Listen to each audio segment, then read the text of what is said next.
Hi hello welcome to post 360. నేను మీ Murali Rapalli. Game changer movie గురించి మాట్లాడుతుంటే పాపం చిరంజీవి ఫ్యాన్స్కి, మెగా ఫ్యాన్స్కి, రామ్ చరణ్కి ఫ్యాన్స్కి చాలా బాధేస్తుంది. కానీ వీళ్ళు వాస్తవంలో ఎందుకు ఉండట్లేదా అని నాకు అనిపిస్తుంది. ఎందుకంటే రేపు సినిమా రిలీజ్, ఇప్పటికి కూడా బుకింగ్స్ అనేవి పూర్తి స్థాయిలో జరగట్లేదు. టికెట్ బుకింగ్స్ ఎంత హైప్ ఉండాలి. ఒక పెద్ద డైరెక్టర్ శంకర్, అదేవిధంగా ఒక super star hero Ram Charan గారు నటించారు. టికెట్స్ చిటికలో ఇలా ఇలా ఇలా సోల్డ్ అయిపోవాలి. బట్ స్టిల్ టికెట్లు అన్ని థియేటర్లో అలా గ్రీన్ మార్క్లోనే కనిపిస్తూ ఉన్నాయి. ఎందుకు బుక్ అవ్వట్లేదు? సరే, మేమంటే ఏదో ఒక రివ్యూవర్ చెప్పింది దాన్ని పెట్టుకొని ఆ రివ్యూ చేశాడు ఇలా ఉందంట అని చెప్పాము.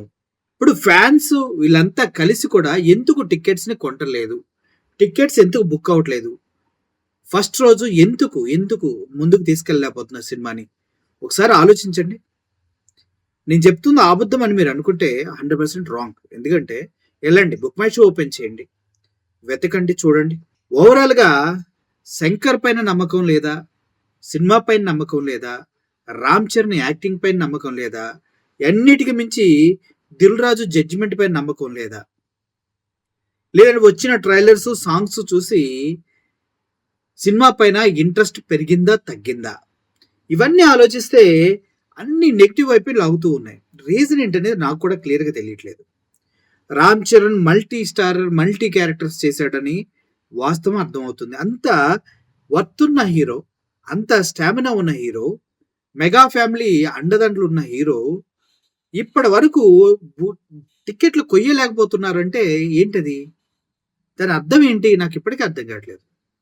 ఈ పాటికి ఇంత హైప్ ఇచ్చిన రామ్ చరణ్ సినిమా గేమ్ చేంజర్కి అయితే టికెట్స్ అయిపోయి కొట్టుకు తన్నుకులు ఆడాలి బ్లాక్లో కొట్టడానికి. కానీ అటువంటి పరిస్థితి ఆంధ్ర తెలంగాణ 2 ప్రదేశాల్లోనే కాదు, ఎక్కడా కనిపించట్లేదు కదా. అటు బాలీవుడ్లో కూడా అంతే, టికెట్స్ అలాగే ఉన్నాయి.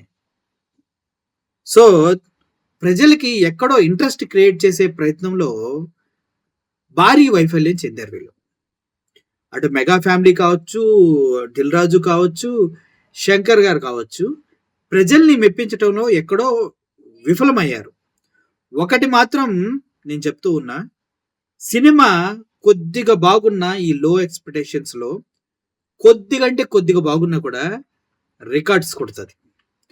నిజంగా ఈ ఎక్స్పెక్టేషన్స్ ఇంత లో ఉన్నప్పుడు ఆడియన్స్కి హై ఇస్తే సినిమా హిట్ కొడుతుంది. ఒకవేళ పొరపాటుని ఎక్కడన్నా చిన్న లోపం జరిగినా కూడా ఈ లో ఏదో అలాగే కంటిన్యూ అవుతుంది. మళ్ళీ ఇంకొక డిజాస్టర్ తెలుగు ఇండస్ట్రీకి దొరుకుతుంది. ఎందుకంటే టికెట్స్ బుక్ అవ్వట్లేదు. దిల్ రాజు మాట్లాడుతూనేమో బయట ప్రజలు కూడా ఎందుకో సినిమాని అంతగా ఆదరించలేకపోతున్నారు, అనుకున్నంతగా ప్రజల్లోకి తీసుకెళ్ళలేకపోతున్నాము అంటూ బాధపడుతూ శంకర్ డైరెక్టర్ ఏంటి అని అడుగుతూ ఉన్నారని, దిల్ రాజు జడ్జిమెంట్ ఏమవుతుందో చూస్తున్నాం కదా అని చెప్తున్నారంటూ the producer of the movie కూడా టెన్షన్ పడిపోయి బాధపడుతూ ఉంటే ఇంకా సామాన్యుడికి ఎలా అనిపిస్తుంది?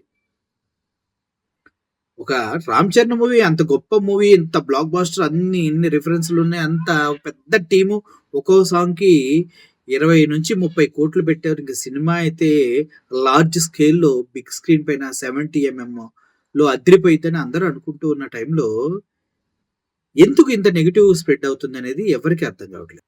ఒకవేళ ఇది ఎలా ఉంటుందని ముందే గెస్ కొడుతున్నారా అంటే శంకర్ మూవీస్ని గెస్ కొట్టడం అంతా కొట్టచ్చు. సో ఓవరాల్గా స్టోరీలు కూడా కొంతమంది బయటికి చెప్పేస్తూ ఉన్నారు. అటువంటి పరిస్థితుల్లో పుష్ప 2 ఏమో రీలోడెడ్ అంటూ 20 నిమిషాలు యాడ్ చేసుకొని మళ్ళీ రీలోడ్ అయ్యి ఫుల్లీ లోడెడ్ గన్లా సిద్ధంగా ఉంది. దానికోసం వెయిట్ చేస్తున్నారు. నిజం చెప్పండి ప్రజలు, పుష్ప 2 కోసం ఇంకా స్టిల్ దే ఆర్ వెయిటింగ్. ఎక్కడ 20 minutes ఏం వెయిట్ చేస్తారా అని. కానీ రామ్ చరణ్కి గేమ్ చేంజర్కి ఎందుకు అంత స్టామినా క్రియేట్ చేయలేకపోతున్నారు, అంత బజ్ క్రియేట్ చేయలేకపోతున్నారు? చివరికి సోషల్ మీడియా ఇన్ఫ్లుయెన్సర్స్తో కూడా ప్రమోషన్స్ చేయిస్తూ ఉన్నారు. కానీ కూడా can't reach in a proper way to the audience. ఎందుకో వాళ్ళకి పీఆర్ టీమ్ కంప్లీట్‌గా ఫెయిల్ అయిందేమో అనిపిస్తుంది నాకు. కొత్తగా తీసుకెళ్ళటంలో. సో, సినిమా రేపు రిలీజ్ అవుతుందంటే ఒకసారి ఆలోచించండి. కంపల్సరీగా సినిమా అయితే చూడండి. ఎవరో చెప్పిన మాటలు ఎవరో వినకండి. సినిమా బావుందా? లేదా? అనేది కంప్లీట్‌గా మీ ఒపీనియనే. ఎలాగైనా సినిమా హిట్ అవ్వాలని మనసారా కోరుకుంటూ సెలవు తీసుకుంటున్నా. Thank you. Thank you for watching this video. Murali signing off.